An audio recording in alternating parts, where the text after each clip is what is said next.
Kryptonite. It comes in many varieties, including Anti-Kryptonite. Just what is Anti-Kryptonite? Slightly convoluted, that's what. I'm Sasha, this is Casually Comics, and this was the winner of the members' vote for the topic that we should cover. There are so many things I want to talk about, sometimes I need you to help me decide. Now, as for Anti-Kryptonite, one of the interesting things about it is that the story that's attributed to first debuting in is not where it's first defined, at least not by name. So let's hop down first to the comic where we get to have a description of just what is Anti-Kryptonite. And that's going to take us over to Green Lantern 123. This is from 1979, the story Mission of No Return by Denny O'Neil, pencils Joe Staton, inks Dick Giordano, colors Adrian Roy. This is actually a fairly important Green Lantern issue in its own right, not because of the Anti-Kryptonite. It's because this is the issue where Hal goes to rescue Guy, pre-Jerk Guy. This is part of what's going to give him the brain damage that's going to turn him into Jerk Guy. This is also what's going to stop Guy's fiance from marrying Hal. We can get into that arc later if you're interested. It can be another salacious storyline. This is also the issue where it stops being a Green Lantern and Green Arrow team-up book. That's why Hal has to go crush Ollie later. Now, at the start of this story, Guy is trapped in the Phantom Zone. And so Hal is at the Fortress of Solitude talking to Clark. While he's there, we see that he has a box of something with him, a lead-lined box. He's also insisting to Superman that he needs to go into the Phantom Zone alone. And on the other side of the veil, "You're sure you want to enter the zone alone? You realize that General Zod and his cohorts are as powerful as I am." I've met them, remember? Earth's alternate Green Lantern, Guy Gardner, is trapped in there. It's my duty to rescue him, and it's something I feel I must do alone. "I guess I can understand that. Okay, I'll open the zone and good luck." Thanks. Maybe he didn't want Clark to come because he didn't want him to hear the dialogue he was going to say, but Clark's probably watching from outside. They were looking in before. He crosses a timeless, distanceless barrier in an instant to face a sneering enemy. "You've come alone. A gallant and foolish venture. The important thing is, I have come." This does not go well for the Phantom Zone dwellers, even if they are able to control Guy's ring from his comatose state. The reason? Hal has Anti-Kryptonite. I have a little surprise of my own. Recognize the stuff in this box? Kryptonite. Almost, General. It's Anti-Kryptonite, the metal that's deadly to any non-superpowered Kryptonian. Before, Kryptonite's always been used against Superman, but this sample should be equally effective against you. He's right. I feel pain for the first time in years. There's so much going on there. Hal's described it as a metal. They're saying that it's only been used against Superman, but they're calling it Anti-Kryptonite. Also, wow, Hal brought them their first feeling inside of this floating dimension, and it was pain. Parallax vibes. Now, as mentioned, there are a lot of questions. Questions like, just where does one get this specific kryptonite deadly to non-powered Kryptonians? How did they test it? How does one differentiate from green K because they look exactly the same? This is assuming we don't know how it's made, because then you just gotta hold it up in front of Kryptonians and see which ones fall over, I guess. If it only impacts non-superpowered Kryptonians, then why was Superman keeping it in a lead-lined case? There are, of course, more questions one could think of, but we could just get mired there. Hal doesn't even get Guy, because Guy is pulled somewhere else. And so Hal leaves, and he takes his Anti-Kryptonite with him. The Anti-Kryptonite is killing us.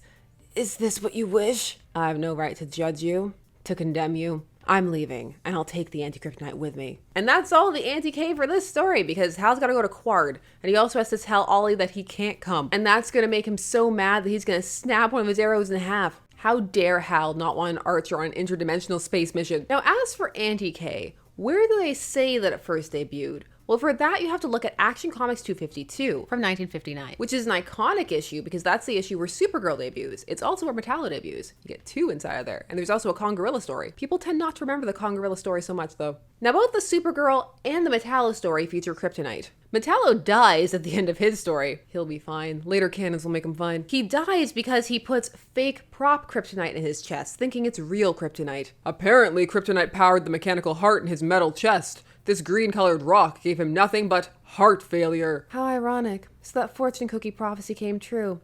Neither faint heart nor false heart ever won a fair maiden. Lois had gone on a date with him. She thought he was handsome and that he was Superman. That's not the Anti-K, though. The Anti-K seems to be referring to what's going on in Supergirl's origin. Now, when Supergirl first gets to Earth, before Clark sticks her in the orphanage, she explains where she came from. It's not named in this issue, but she comes from Argo City, and seemingly anti-kryptonite that kills the people there. Let's get into it. In the original Supergirl origin, there was a chunk of Krypton that was blown away intact, and that's where Supergirl would end up living. She was actually born there. Before that, her father, Zor-El, was able to make a system so that the people there could keep living on their little space chunk. He had access to all the best Silver Age science. Among the pitiful few survivors was a scientist, Zor-El. Unfortunately, a large bubble of air came along with this chunk. Also, this food machine is still working. We can stay alive indefinitely. Some of the people in the back look skeptical. However, suddenly the people start being poisoned, and the ground starts to glow green, and they state that the nuclear explosion has converted their planet to kryptonite. And I quote, an element whose radiations can poison and destroy us with time. Now they make a lead shield and things are fine for years, and that's when Kara is born. However, a meteor shower comes and damages their shielding, and so she has to be sent away. Now why this seems to be categorized as anti-kryptonite is because it's kryptonite that's affecting non-powered Kryptonians. The people on this chunk of Krypton don't have powers. They're never shown to, at least. Ergo, the implication is that they are non-powered Kryptonians being killed by kryptonite. But by this point, there's already been a lot of standard kryptonite lore established. That it's chunks from Superman's home planet that impact him on Earth because he's powered. So it seems like this kryptonite is functioning differently, although it may also just be being written that way for this story and then retroactively the anti-K label is being applied, because that could happen sometimes. It's one of those things where there's a tiny gap in the explanation, and that's where questions love to live and people love to write in. I went and looked through some letters columns to see actually if someone had written in about this, because it was the kind of thing that seems like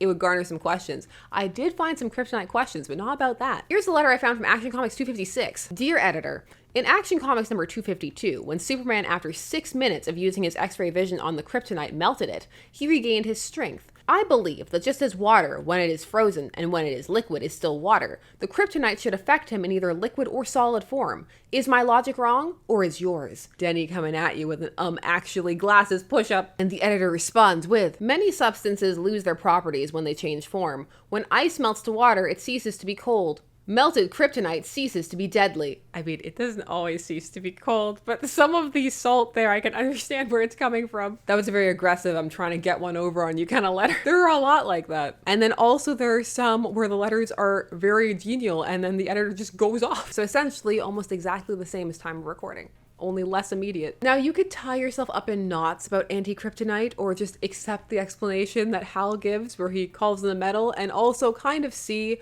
why it would be applied to those Supergirl stories. Or just accept the idea that for that story, kryptonite is just functioning in that way. Perhaps they were going through a part of space where there was a yellow sun, or maybe just not ponder it too much at all. It's one of those things where it's most likely not something one is meant to dwell on. There's kryptonite, it's poisonous, it's poisoning people. People are dying. It must be known that anti-kryptonite is different than slow kryptonite, which impacts humans. Batman had an encounter with slow kryptonite. Now there is another mention of anti-kryptonite that some may be more familiar with, and it has to do with the Crime Syndicate, but a very specific version, and that's the one envisioned by Grant Morrison for JLA Earth 2 in the year 2000. In that version, the Crime Syndicate very much have different origins, and that includes Ultraman, who is an astronaut who's lost in space and modified by the aliens that find him. It's implied is through anti-kryptonite, because Alexander explains Ultraman's origin to Superman, and then later on in the climax, Superwoman is berating him. The anti-kryptonite, the stuff you need to keep you Ultraman, is where?